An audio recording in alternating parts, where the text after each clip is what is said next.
Lesson 1 এর গত পার্টে আমরা বর্তমান হাবোধকের গঠন নিয়ে আলোচনা করেছি। আশা করি সকলেই ক্লিয়ারলি বুঝতে পেরেছেন। আজকে আমরা পার্ট 2 নিয়ে আলোচনা করব। জাপানি ভাষার গ্রামার এবং গঠনগুলো খুবই ইজি। আশা করি আমাদের লেসনগুলো আপনারা ফলো করলে ইজিলি গ্রামারগুলো বুঝতে পারবেন। এখানে নেক্সট গঠনটি দেওয়া আছে, এটা হলো বর্তমান নাবোধক বাক্য। গঠনটি নিয়ে আমরা যদি আলোচনা করি, আমাদের সেম গঠন আমরা গত লেসনে যেই গঠনটা শিখেছিলাম যে নাউন 1 সাবজেক্ট, তারপরে পার্টিকেল হয়েছিল ওয়া, তারপরে নাউন 2 ওই সাবজেক্ট সম্পর্কে যে বিষয়টা। এখন লাস্টে ছিল গত লেসনে যে দেশ, এখানে জাস্ট দেশ উঠে যা আরিমাসেন অথবা দেওয়া আরিমাসেন বসাই দিলেই আমাদের বর্তমান নাবোধকের গঠন হয়ে যাবে। তাহলে গত লেসনের আমাদের যেই গঠনটা ছিল সেম গঠনেই জাস্ট দেশ উঠে যা আরিমাসেন অথবা এখানে অপশনাল আর কি, আপনি যা আরিমাসেনও বলতে পারেন অথবা দেওয়া আরিমাসেনও বলতে পারেন, অর্থ একই। বসাই দিলেই আপনার বর্তমান নাবোধকের গঠন হয়ে যাবে। এখানে আমি লিখে রেখেছি ওয়াতাশি ওয়া ইশা যা আরিমাসেন, আমি ডাক্তার না। আমি যদি গত গঠনে বর্তমান হাবোধকের গঠনে যদি আমি বলি যে আমি ডাক্তার, তাহলে হবে ওয়াতাশি ওয়া ইশা দেশ। কিন্তু আমি তো এই গঠনে সেন্টেন্স মেকিং করতেছি, তাই হয়ে যাচ্ছে কি ইশা যা আরিমাসেন, অর্থাৎ দেশ উঠে জাস্ট যা আরিমাসেন বসাই দিলেই বর্তমান নাবোধক হয়ে গেল।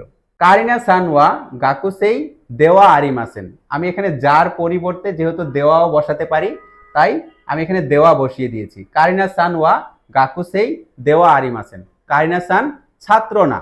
আপনি যদি নিজে বলেন যে আমি শিক্ষক না, আপনারা শিখছেন সেন্সেই অর্থ শিক্ষক, তাহলে আপনি বলতে পারেন ওয়াতাশি ওয়া সেন্সেই যা আরিমাসেন, ওয়াতাশি ওয়া সেন্সেই, আপনি যাও বলতে পারেন অথবা দেওয়া বলতে পারেন। তাহলে আমি এখানে যা দিচ্ছি, ওয়াতাশি ওয়া সেন্সেই যা আরিমাসেন, অর্থাৎ আমি শিক্ষক না।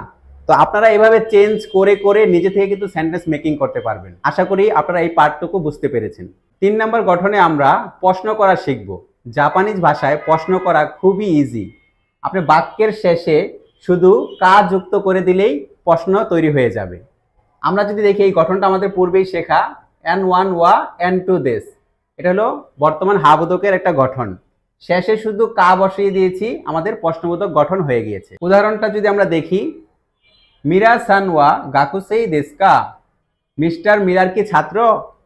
এই গঠনটুকু আমাদের কিন্তু 1 নম্বর গঠনে শেখা ছিল যে মিরা সানওয়া গাকুসেই দেশ, শেষে শুধু কা বসিয়ে দিয়েছি, আমাদের প্রশ্ন তৈরি হয়ে গিয়েছে যে মিস্টার মিরার কি ছাত্র। কারিনা সানওয়া ঈশা দেশকা, মিসেস কারিনা কি ডাক্তার। তা আপনারা যে কোনো এরকম সেন্টেন্সের শেষে যদি কা বসিয়ে দেন, আপনাদের কিন্তু প্রশ্নবোধক সেন্টেন্স গঠন হয়ে যাবে। আশা করি আপনারা বিষয়টা বুঝতে পেরেছেন।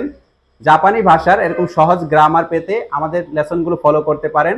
ইনশাআল্লাহ খুব ইজিলি ঘরে বসেই জাপানিজ ভাষা শিখতে পারবেন। আসসালামু আলাইকুম।